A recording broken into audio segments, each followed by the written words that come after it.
একজন ভূমিমন্ত্রীর যদি দেশের বাইরে 200টা 300টা করে বাড়ি থাকে, 10-12টা করে ব্যবসা থাকে, তাহলে বুঝতে হবে ওই দেশের জনগণ কতটা অসহায় এবং কতটা দুঃখের মধ্যে, কষ্টের মধ্যে বসবাস করে। কারণ ভূমি মন্ত্রণালয় বিশেষ করে খুব সেন্সিটিভ একটি জায়গা। এখানে অনেক মানুষ আছে যারা কাগজপত্র তো বুঝে না। তাদের এই না বোঝার সুযোগটা নিয়ে, সরলতার সুযোগ নিয়ে কিছু খারাপ লোক সমাজের, এটা আমাদের সকলের সমাজেই আছে, কিছু খারাপ লোক থাকে মানুষের সুযোগ সুবিধা খুঁজে বেড়ায়। তো ওই যে যারা কাগজপত্র বুঝে না, এই ধরনের মানুষের সুযোগ নিয়ে এরা নানান রকমের আইনি জটিলতায় ফেলে তাদের এই ভূমি মন্ত্রণালয়ে টাকা পয়সা দিয়ে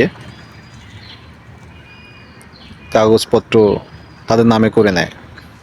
একটা সময় গিয়ে ওই যে সরল লোকগুলা এরা ভূমিহীন হয়ে পড়ে। তাদের বাপের ভিটা, যেখানে চাষবাস করতো, সেই ধান ক্ষেত, চাষবাসের জমি, সেইগুলো আপনার ওই যে দুষ্টু লোকেরা এরা ভুয়া কাগজ করে ভূমি অফিসে টাকা খেয়ে নিজেদের নামে করে নেয়। ওই যে ওরা নিজেদের নামে করে নিল, এই যে একটা খারাপ কাজের বিনিময়ে এখানে বড় ধরনের একটা লেনদেন হয়ে যায়।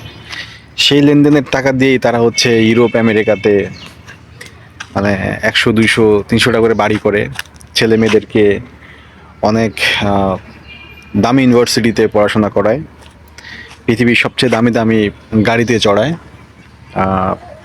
নিজেরা লাক্সারিয়াস লাইফ লিড করে। তারা আসলে কখনোই পরকাল নিয়ে চিন্তা করে না, মরণকে নিয়ে চিন্তা করে না। দেখেন, এই যে কিছু মানুষকে পথে ফালাই দিল, পথের ভিখারি বানাই দিল, তার বাপ দাদার সম্পদ ভুয়া কাগজ তৈরি করে নিয়ে গেল, তাদেরকে আপনারা নিঃস্ব করলেও তাদের কিন্তু উপরওয়ালা একজন আছে। হ্যাঁ, এই যে যারা এইভাবে অন্যের সম্পদ কেড়ে নিল, অন্যের টাকার বিনিময়ে নিয়ে নিল, এরা কিন্তু মানসিক শান্তি পায় না। তাদের ভিতরে সবসময় একটা অপরাধ বোধ কাজ করে। আর সেই অপরাধ বোধটা সে শুধু নিজেই দেখে, অন্য কাউকে দেখাইতে চায় না, প্রকাশ করে না। সবার সামনে হাসি মুখে থাকে, কিন্তু ভিতরে ভিতরে সে অনেক কষ্ট পায়, বুঝতে দেয় না।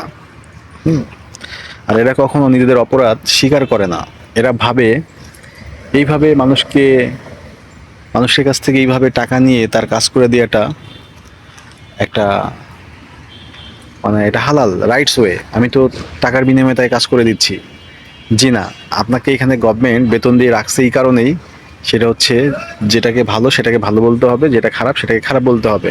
আপনাকে সবসময় ভালোর পক্ষে থাকার জন্যই সরকার আপনাকে টাকা দিয়ে রেখেছে। কিন্তু আমাদের দেশের এই সরকারি কর্মচারীরা এই জিনিসটা ভুলে যায়। তারা ভাবে এখানে আসছি, আমি মানুষের সেবা দিব, সেবা দিয়ে তারা যদি বিনিময়ে আমাকে কিছু দেয় আমি সেটা নিব, এটা আমার নেয়ার হক আছে, আমি নিতে পারি, এটা আমার রাইটস। কিন্তু এটা ভুল।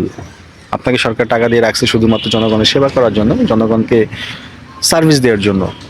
আপনি তাদের কাছ থেকে কোনো টাকা নিতে পারবেন না। কিন্তু বাংলাদেশের, দুঃখজনক হলেও এটা সত্যি, যে বাংলাদেশের প্রত্যেকটা সরকারি অফিসে, আদালতে টাকা দিয়েই কাজ করা লাগে। আপনি কোনো কাজই টাকা ছাড়া করতে পারবেন না। ধন্যবাদ সবাইকে।